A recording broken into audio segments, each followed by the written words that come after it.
यानंतर आपण थेट जाणार आहोत साताऱ्यातल्या नायगावमध्ये मुख्यमंत्री देवेंद्र फडणवीस सध्या बोलत आहेत।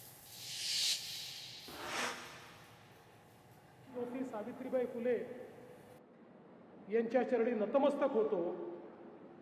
आजच्या या अतिशय महत्त्वाच्या दिवशी क्रांतीज्योती सावित्रीबाई फुले यांचं स्मारक,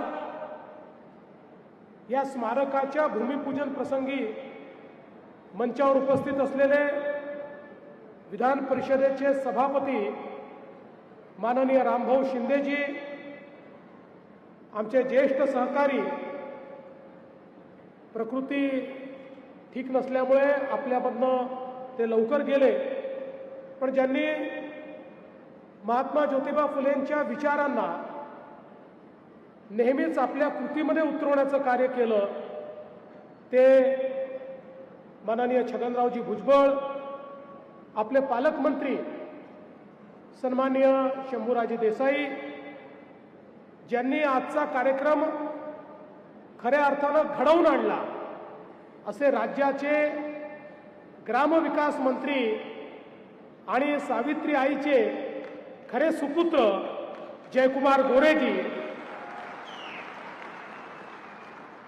या भागाचे आमदार आणि राज्याचे मंत्री मकरंद आबा पाटीलजी, अतुलबाबा भोसलेजी, मनोजदादा घोरपडेजी, सचिनदादा पाटीलजी, रुपालीताई चाकणकर, समीर भुजबळजी, मदनदादा भोसले, रामजी सातपुते, धैर्यशीलजी कदम, विशेषतः या ठिकाणी उपस्थित हबप सावता महाराज वसेकर, हबप प्रभू महाराज माळी, कल्याणजी आखाडे, बळीरामजी शिरस्कार, स्वातीताई जमदाडे, आपल्या सरपंच, राजेंद्रजी महाडोळे, नवनाथजी पडळकर, एकनाथजी डवले, संतोषजी पाटील, याशिनी नागराजन, तुषार दोशी, मंचावरील सर्व मान्यवर, या ठिकाणी सावित्रीच्या लेकी असलेल्या माझ्या सर्व लाडक्या बहिणी आणि उपस्थित सर्व माझ्या लाडक्या भावांनो, आज खऱ्या अर्थानं ज्यांनी या महाराष्ट्रामध्ये आणि या देशामध्ये स्त्री शिक्षणाची मुहूर्तमेढ ठेवून स्त्रियांना गुलामगिरीच्या जोखडातनं मुक्त केलं, त्या ज्ञानज्योती, क्रांतीज्योती सावित्रीबाई फुले यांच्या जयंतीच्या निमित्ताने मी त्यांना अतिशय विनम्र अशा प्रकारची आदरांजली व्यक्त करतो।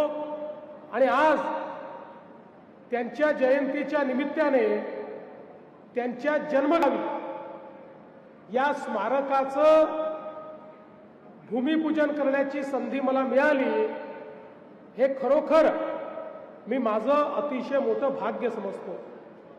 आपण बघा, आपल्या समाजामध्ये जेव्हा जेव्हा रूढीवाद वाढला, विषमता वाढली, जातीवाद वाढला, मनुष्याने मनुष्याला मनुष्य समजणं बंद केलं, त्यावेळी आम्ही सामाजिक आर्थिक गुलामगिरीत गेलो आणि परकीय आक्रमकांनी आम्हाला गुलाम बनवलं।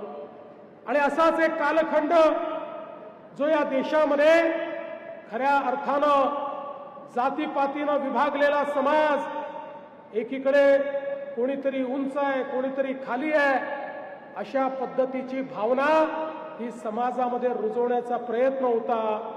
आणि त्याही परिस्थितीमध्ये सर्वात वाईट अवस्था जर कोणाची असेल तर आमच्या महिलांची होती। कुठल्याही समाजाच्या महिला असो, त्या महिलांना अत्यंत हीन अशा प्रकारची वागणूक देणं ही समाजामधली रूढी होती, ही समाजातली परंपरा होती। त्या ठिकाणी एखादी महिला विधवा झाल्यानंतर तिची संपत्ती देखील जायची, ती विधवा झाल्यानंतर तिला कुठले अधिकार नाही राहायचे, सतीसारखी प्रथा आमच्याकडे होती, विधवेला जणू काही ही अपशकुनी आहे अशा पद्धतीनं वागवलं जायचं। विधवेला आणि आमच्या मुलींना शिकण्याचा देखील अधिकार त्या ठिकाणी नव्हता। अशा परिस्थितीमध्ये क्रांतीचं रणशिंग फुंकणारे महात्मा ज्योतिराव फुले आणि त्या ठिकाणी ज्ञानज्योती क्रांतीज्योती सावित्रीबाई फुले यांनी या समाजातल्या रूढींच्या विरुद्ध एक मोठं बंड पुकारलं आणि हा निर्णय केला की स्त्रियांना अधिकार द्यावे लागतील, स्त्रियांना अशा पद्धतीनं वागवता येणार नाही।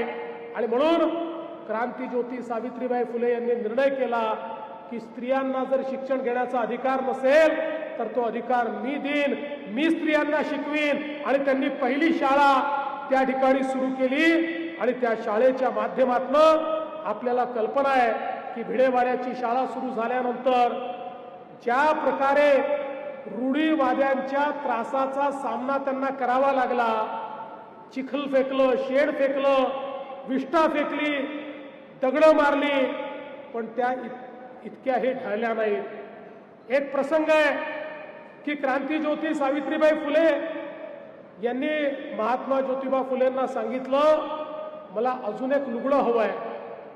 त्यावेळी महात्मा फुलेंना आश्चर्य वाटलं, कारण त्या कधीच काही मागायच्या नाही आणि या नवीन लुगडं का मागतात। त्यावेळी कोणीतरी महात्मा ज्योतिबा फुलेंना सांगितलं की सावित्री आई जेव्हा रोज शाळेमध्ये जातात त्यावेळी त्यांच्यावर कोणी विष्ठा फेकतं, कोणी शेड फेकतं, विद्यार्थ्यांना तशा अवस्थेत शिकवणं विद्यार्थिनींना हे चांगलं वाटत नाही, म्हणून एक अजून त्यांना लुगडं हवं आहे की त्या ठिकाणी जे खराब झालेलं लुगडं आहे ते बदलून त्या विद्यार्थ्यांना त्या शिकवतील। अन्यथा अशा पद्धतीनं जर त्या विद्यार्थिनींना त्यांनी शिकवलं तर विद्यार्थिनींच्या मनावरही त्याचे विपरीत परिणाम होतील। आणि लगेच महात्मा ज्योतिबा फुलेंनी एक नवीन लुगडं सावित्री आईंकरता घेतलं।